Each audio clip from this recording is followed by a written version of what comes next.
जय श्री कृष्ण। जय जय कार्तिक महाराज की। हे भक्तजनों, आप सभी का हार्दिक स्वागत है इस पवित्र कार्तिक मास की कथा श्रवण में। आज हम सब एकत्रित हुए हैं उस महीने की महिमा सुनने जिसने स्वयं भगवान श्री हरि विष्णु को प्रिय है। जिस मास में तुलसी माता का विवाह होता है और हर दिन दीपदान का फल अमोघ माना जाता है।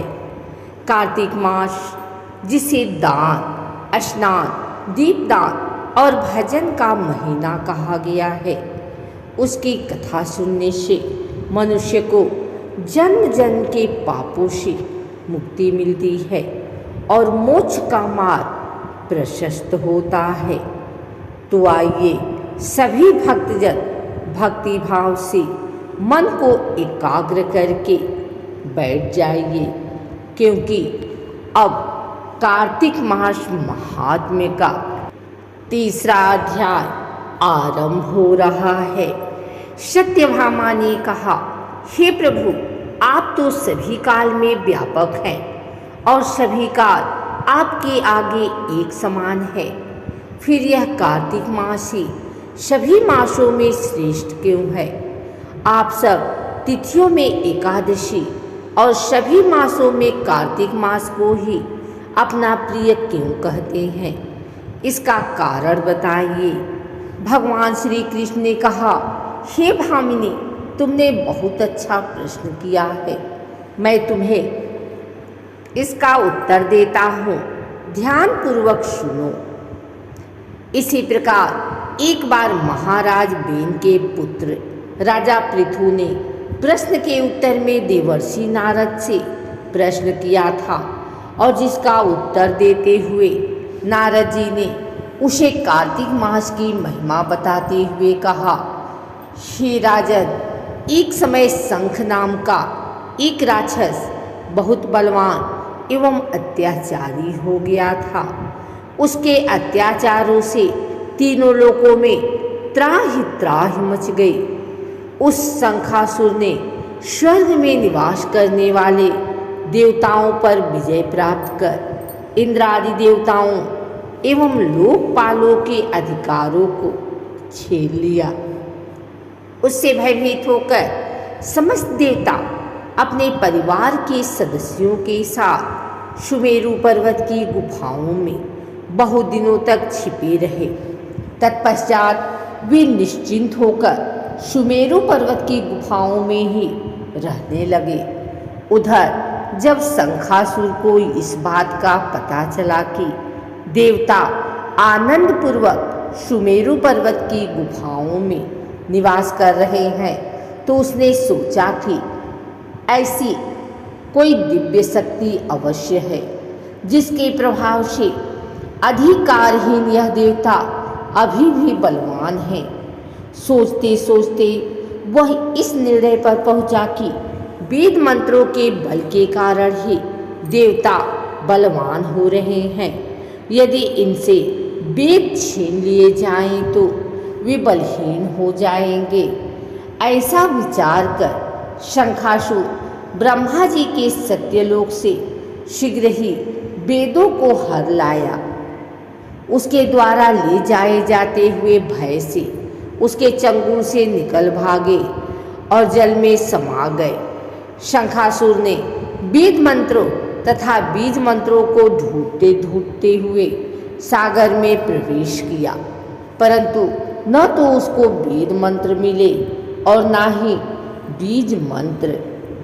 जब शंखासुर सागर से निराश होकर वापस लौटा तो उस समय ब्रह्मा जी पूजा की सामग्री लेकर सभी देवताओं के साथ भगवान विष्णु की शरण में पहुँचे और भगवान को गहरी निद्रा से जगाने के लिए गाने बजाने लगे और धूप, गंध आदि से बारंबार उनका पूजन करने लगे। धूप, दीप, नैवेद्य आदि अर्पित किए जाने पर भगवान की निद्रा टूटी और वह देवताओं सहित ब्रह्मा जी को अपना पूजन करते हुए देखकर बहुत प्रसन्न हुए। तथा कहने लगे, मैं आप लोगों के इस कीर्तन एवं मंगलाचरण से बहुत प्रसन्न हूँ। आप अपना अभीष्ट वरदान मांगिए, मैं अवश्य प्रदान करूँगा।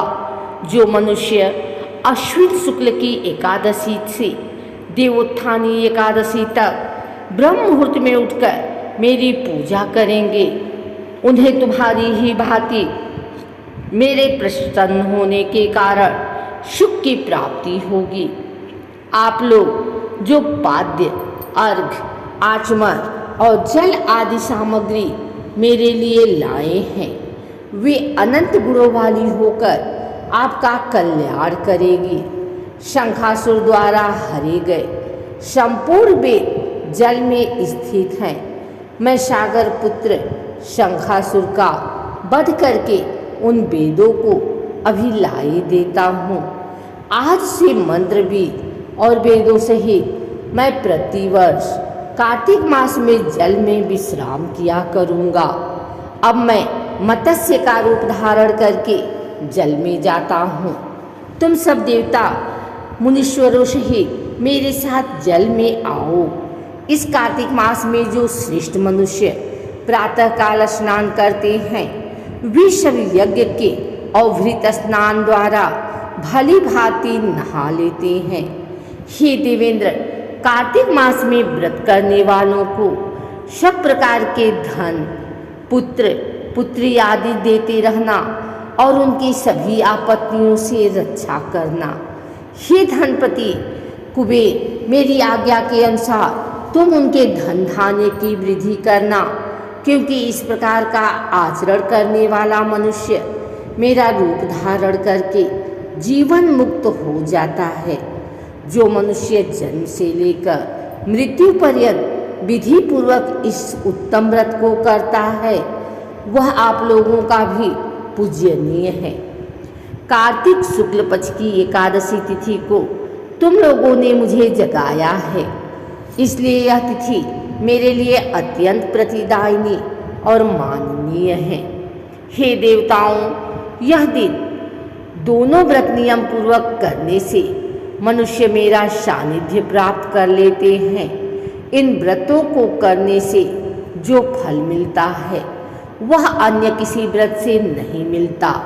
अतः प्रत्येक मनुष्य को सुखी और निरोग रहने के लिए कार्तिक महात्म्य और एकादशी की कथा सुनते हुए उपर्युक्त नियमों का पालन करना चाहिए। अगर आपको यह वीडियो अच्छी लगी हो तो इसे लाइक करें, कमेंट करें, शेयर करें। हमारे चैनल को सब्सक्राइब करके बेल नोटिफिकेशन ऑल पर सेट कर लें, ताकि आगे आने वाली वीडियो सबसे पहले आप तक पहुंच सके। धन्यवाद।